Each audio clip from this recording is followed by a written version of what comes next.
Pronto, eu acredito que já está gravando. Então, todo mundo seja muito bem-vindo a mais uma das nossas aulas. Essa aqui é a parte 2, tá? Na parte 1, nós fizemos um exercício de revisão. Então, eu vou ter um diretor e uma diretora, certo? Vocês me ajudam os dois ao mesmo tempo aí. Então, olha, na primeira parte da nossa aula, nós fizemos um exercício de revisão. Nós vimos novamente o que é sujeito, predicado, complemento nominal, complemento verbal, adjunto nominal e complemento nominal. Justamente para a gente, pela primeira vez, eu fiquei mostrando a diferença do complemento nominal para o adjuntado nominal, né? Então, essa revisão inicial, ela também serviu para a gente lembrar o que era sujeito. E agora eu quero lembrar para vocês que o sujeito ele pode praticar o que o verbo expressa, tá? Ou o sujeito pode sofrer o que o verbo expressa, tá? Então, é muito importante que eu vou colocar aqui, hashtag conhecimento prévio, tá? Conhecimento prévio. O sujeito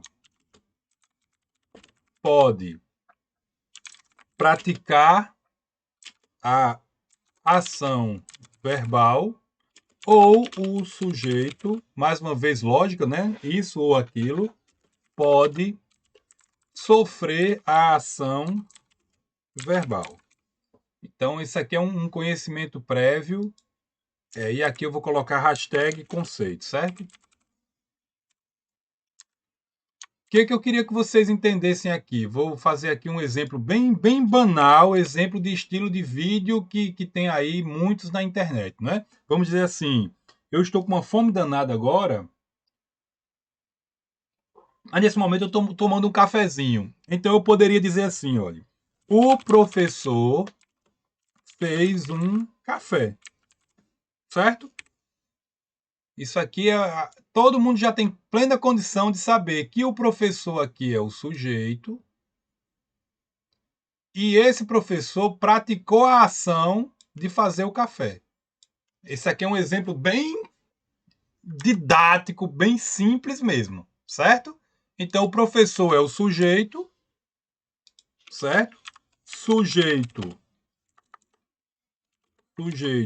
professor. Vou colocar o, porque o artigo faz parte. O professor praticou a ação de fazer algo. Fazer X, certo? Fazer alguma coisa. Tudo tranquilo, né? Agora, se eu disser assim, olha, o café foi feito pelo professor. Agora eu tenho o sujeito café sofreu a ação de ser feito por X, pelo professor, certo? Esse pelo professor é o agente da passiva. Todo mundo entendeu isso? Alguém que está aí já tinha tido essa explicação, já tinha reparado que a nossa língua funciona dessa forma. Isso aqui é uma coisa que vocês podem usar na hora de escrever e que vocês podem e devem atentar na hora de ler, tá? Vacinas foram compradas pelo governo do estado. O governo do estado comprou vacinas. Em um, o governo vai lá e pratica a ação, não é? No outro, ele está ali como uma coisa secundária, entendem? Então, o professor fez um café. Sujeito, o professor. E o professor praticou a ação de fazer o café, tá? De fazer um café, né? Um café. Ok, turma? Eu posso avançar? Pode. Posso? Vocês entenderam? Isso é um conhecimento prévio. O que o sujeito pratica a ação e o sujeito que sofre a ação. Isso para eu entender o que é o agente da passiva. O que é o agente da passiva? É aquele pedacinho ali do texto do meu período que pratica a ação que o sujeito sofre. É essa a explicação, certo? O agente da passiva é a parte do período que pratica o que o verbo expressa quando o sujeito é passivo. Ok? Seu formato no texto é sempre segundo esse modelo, ó, feito por, realizado por, prescrito por, aclamado, coroado, é sempre assim, certo? A letra X será o agente da passiva no texto e o termo todo deve ser marcado com a preposição, no caso de uma análise gramatical. É isso aqui, olha. Feito por. Aí é por não sei o que é o agente da passiva. Tá aqui o exemplo, olha. Veja no parágrafo os sujeitos que praticam a ação expressa pelo verbo e o sujeito que sofrem a ação. Então, olhe, nas primeiras gravuras que circularam dentro e fora do Brasil, chama a atenção a imagem do menino atrapalhado. Estamos continuando lendo sobre o golpe da maioridade, né? Tornar Pedro Alcântara, com 14 anos, maior de idade. Para atender o interesse da população, para o povo melhorar de vida? Não. Para um grupo político ali dos liberais se darem bem, certo? Foi isso que eles fizeram. Então veja aqui, olha, eu fui colocando o texto da vida real e não me esquivei da dificuldade do texto para que vocês aprendam como é que é, não é exemplo criado para, é exemplo colhido, certo?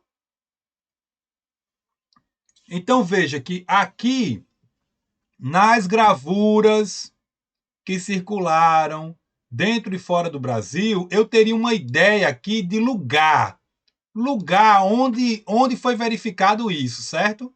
Nessas gravuras aí, nesse lugar entre aspas, tá? O que é que chama a atenção? O que é que chama a atenção?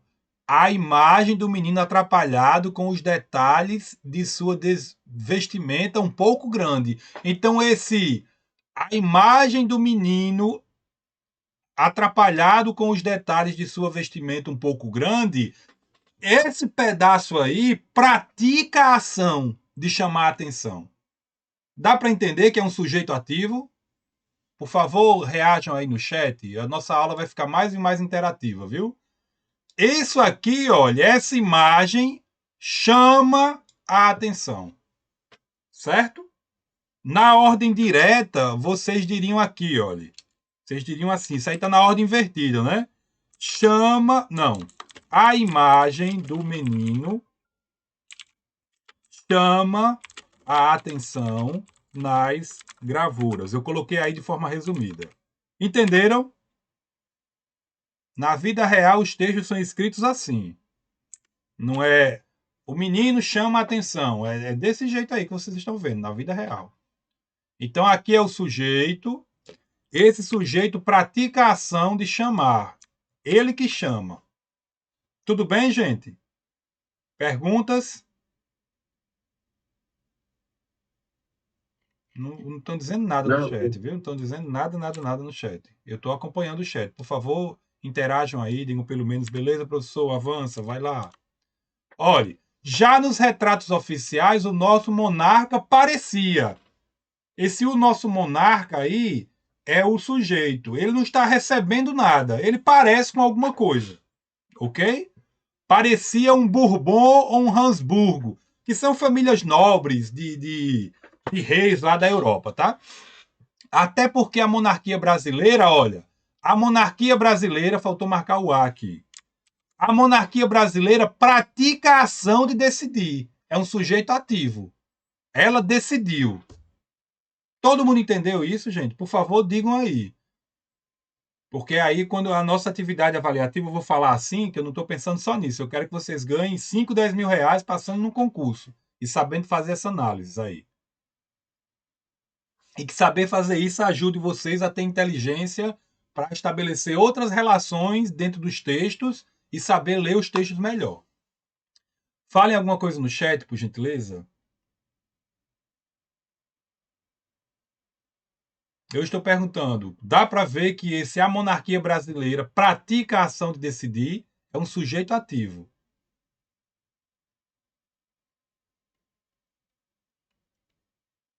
Ok, Lívia, beleza. Esse ritual tinha sido, ó, decidira, ela que decidiu, certo? O ritual da coroação e sagração. Esses rituais, agora aqui é diferente, olhe. Esses rituais aqui tinham sido abolidos por Portugal.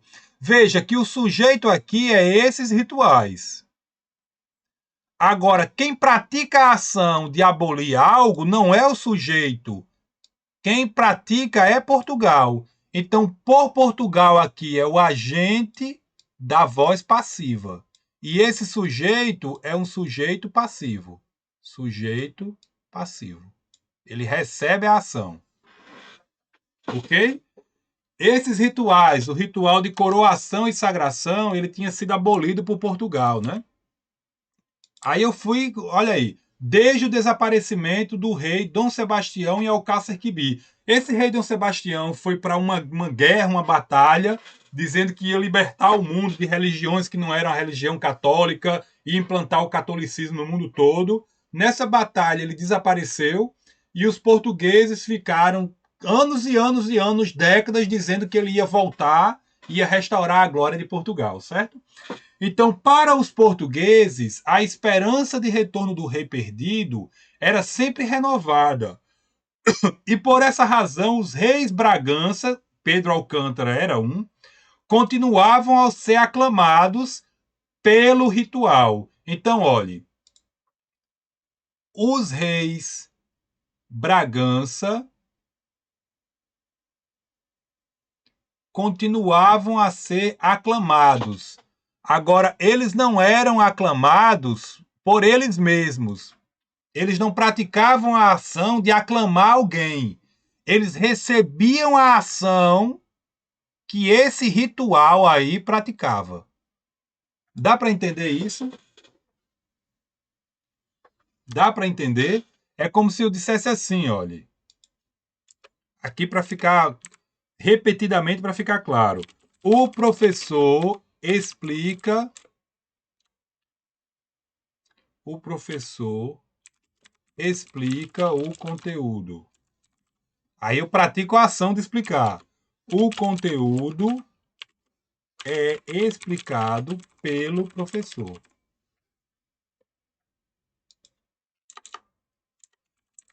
Então, sujeito agente, sujeito paciente, certo? O conteúdo é explicado pelo professor. Aqui, da mesma forma, os reis de Bragança continuavam a ser aclamados pelo ritual. Vocês vejam que o texto na vida real usa construções verbais bem mais complexas do que um exemplozinho desse que eu crio só para vocês entenderem. Mas é assim os textos na vida real que vocês vão ler. Tudo bem, gente? Posso avançar nos outros exemplos? Já no Brasil se negava a matriz lusitana e maquinar a juventude da realeza local era buscada, olhe, pelas elites políticas. Então, esse pelas elites políticas praticam a ação de buscar maquinar a juventude da realeza. Maquiar, aliás. Disfarçar, né? Fingir que não é tão criança assim. Ok? Então, esse pelas elites. Gente, o formato é sempre esse, olha. Buscada, aclamada, abolida. Vocês estão vendo aqui? Eu já posso, então, dizer para vocês que quando você tem a voz passiva, você usa um verbo no gerúndio ou no particípio. Quando eu tenho, olha, deixa eu explicar isso aqui para vocês, tá? Eu tenho abolir, abolindo e abolido. Isso aqui eu tenho infinitivo, gerúndio, particípio. Isso são as formas nominais. Ok? Abolir, infinitivo. Abolindo, gerúndio. Abolido, particípio. Isso é o que a gente chama de formas nominais do verbo. Do mesmo jeito, olha, formas nominais. Aclamar, aclamando, aclamado. Isso aí é o quê? Infinitivo, gerúndio, particípio. Meu esforço aqui é para que quando vocês forem aclamar, aclamando, né? Vocês forem estudar a gramática, vocês consigam entender estudando sozinhos. Certo? Então, quando vocês lerem lá na gramática que o agente da passiva, a voz passiva, é feita com particípio mais preposição, vocês já entenderam, não entenderam? Tem umas aulas cruéis que dizem assim: olha, você usa o particípio de um verbo auxiliar e emprega a preposição e apresenta lá quem pratica a ação. É isso aqui. Aclamados é o particípio, o pelo é a preposição e aqui é quem praticou realmente a ação, que é o ritual. Tudo bem, gente? Ficou clara essa explicação? Aprenderam aí a noção de vozes verbais? Voz ativa, o sujeito pratica a ação. Voz passiva, o sujeito sofre a ação. Formas nominais do verbo: infinitivo, gerúndio e particípio. E eu emprego o particípio com a preposição e depois quem realmente pratica a ação. Na hora de analisar, as gramáticas colocam como agente da passiva não só aqui, por exemplo, a palavra ritual, mas o pelo ritual. Entendeu? Uma delas, a gramática de Lindley Sintra, que está aqui ao meu redor, não estou conseguindo ver, mas ela está aqui. Eu estou muito concentrado aqui na aula. Perguntas, dúvidas? Digam pelo menos que não aí no chat. Então, eles tentaram, gente, de toda forma, maquiar a infância do garoto, né? Ele ainda era uma criança. Certo? Vocês não estão dizendo nada ali, eu fico sem saber se eu posso avançar, se eu não posso. Ó, aqui tem uma parte engraçada, eu quero ler com vocês, certo? Mas o ritual teria o poder de enfeitiçar. Tá vendo aqui, olha? O ritual, ele que teria alguma coisa. Então não vamos falar aqui em sujeito passivo, certo? Apenas o cortejo era formado por mais de 50 integrantes. Então o cortejo ele não formava algo, ele era formado por. Então esse o cortejo aqui, na minha leitura, ele é um sujeito passivo nesse sentido aqui. Mais de 50 integrantes formavam o cortejo. Aí eu tenho o sujeito ativo. O cortejo era formado por mais de não sei o quê. Então aí eu tenho o sujeito ativo, certo? Entre eles soldados e guardas de honra, banda de música, um arauto, porteiros, o carregador da corte, o confessor, vários coaches, conduzindo nobres e família imperial, né? Na capela imperial, por sua vez, cadê o negócio dos cabelos, hein?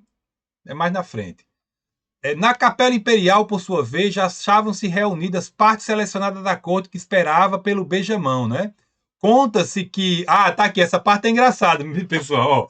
Conta-se que, como os cabeleireiros franceses eram raros, não deram vazão à demanda. Então, um monte de mulher querendo ajeitar o cabelo, né? De todo jeito e tal, né? As senhoras penteadas por eles, então elas não se pentearam ou pentearam alguém. Elas receberam a ação. Então, esse por eles aqui é quem pratica a ação de pentear. Logo, é o agente da passiva, tá? Então, na véspera, dormiram vestidas e recostadas em travesseiros, né? Hoje em dia ainda se faz isso, faz o cabelo num dia para no outro dia ir para a festa e fica ali tesa, deitada num travesseiro para não mexer no cabelo, faz ou não tem mais isso? A chapinha lá, a máquina já... Tudo feito, enfim, olhe, pelos organizadores. Entenderam? Esse pelos organizadores é que pratica a ação de fazer tudo. Deu para entender, turma? Olhe, pelos organizadores é quem pratica a ação de fazer o tudo aqui, que é o sujeito. Tudo aqui é o sujeito.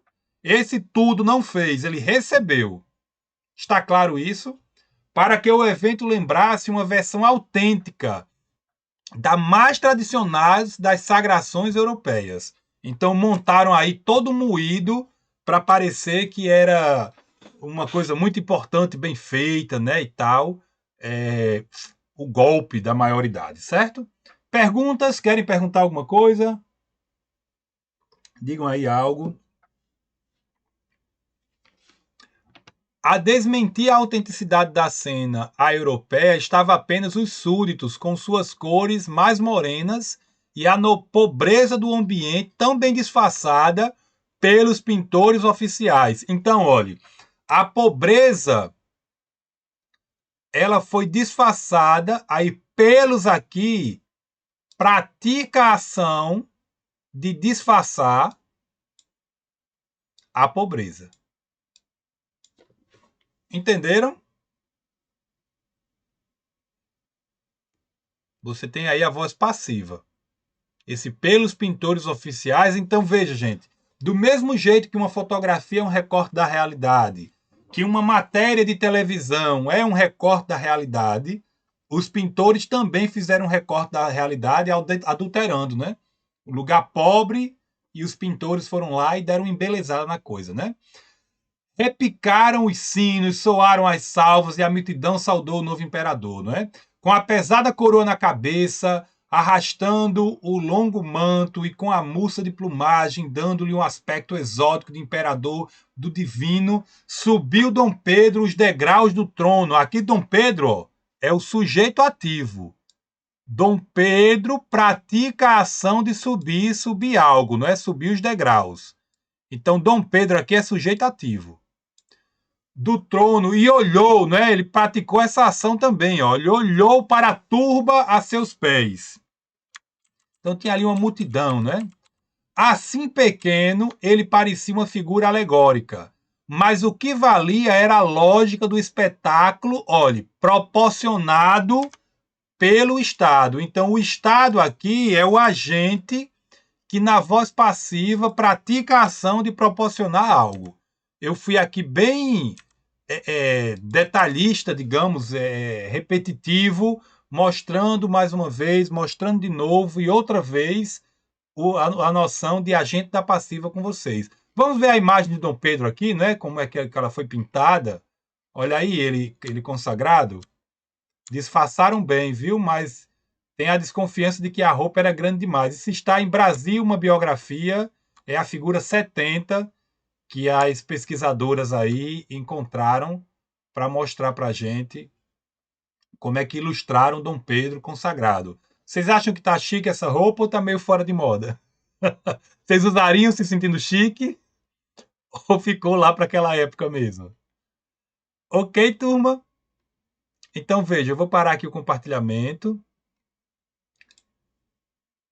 para dizer que com essa nossa parte 2, a gente aprendeu aqui que o sujeito ele pode praticar a ação ou o sujeito ele pode sofrer a ação. Quando ele pratica a ação, ele é sujeito ativo. Quando ele sofre a ação, ele é sujeito passivo. Tá? Quando ele sofre a ação, eu posso ter um pedaço lá, que nos livros vocês vão encontrar. Esse pedaço do período ele é formado pelo infinitivo gerando pelo particípio, mais uma preposição e mais um substantivo que é quem pratica a ação, certo? Então, Dom Pedro I foi coroado pelos liberais. Então, olhe, foi coroado, vem de coroar. Coroar é infinitivo, coroando é gerúndio, coroado é o particípio. Então, foi coroado. Aí a preposição, aí por, não é? Junto com o artigo fica pelos liberais aí que praticaram a ação de coroar Dom Pedro, tá? E essa é a forma passiva, certo? Então, quando vocês forem ler, por favor, atentem. Qual é a intenção que um texto tem? Atentem para qual possível intenção um texto tem de construir voz passiva ou voz ativa. vocês vão ver que um texto pode escolher uma forma ou outra para dar maior ou menor relevância a alguém, a algum político, a alguma autoridade, certo? E por último, e tão importante quanto, eu queria que vocês soubessem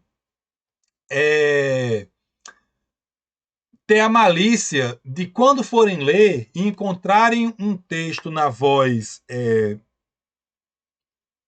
passiva, vocês perceberem quando não tem o agente e qual é a intenção que vocês podem perceber.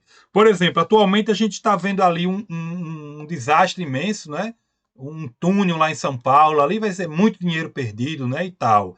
Aí vamos dizer que algum jornalista num canal de televisão diz assim: a administração de tal político testemunhou o desabamento de um metrô que está em construção. Olha o sujeito aí ativo testemunhando algo, né?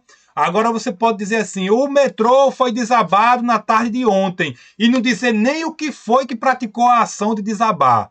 É como se o metrô, o túnel do metrô, a obra do metrô tivesse caído meio que por ela mesma, entendeu? Os juros foram aumentados em 10%. Aí não diz quem foi que aumentou os juros, entendeu, gente? Então percebam, quando vocês forem ler, essas relações. Se tem o sujeito, se o sujeito é ativo ou passivo.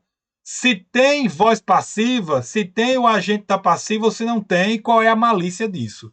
Isso vai fazer vocês lerem melhor, certo? Vai fazer vocês saberem melhor interpretar textos, tá? Então eu vou parar a gravação, vou fazer nossa chamada e a gente vai poder se despedir com muita tranquilidade aí. Falta 5 minutos para o horário normal da nossa aula, tá? Valeu pela participação e atenção, e prestem atenção na chamada.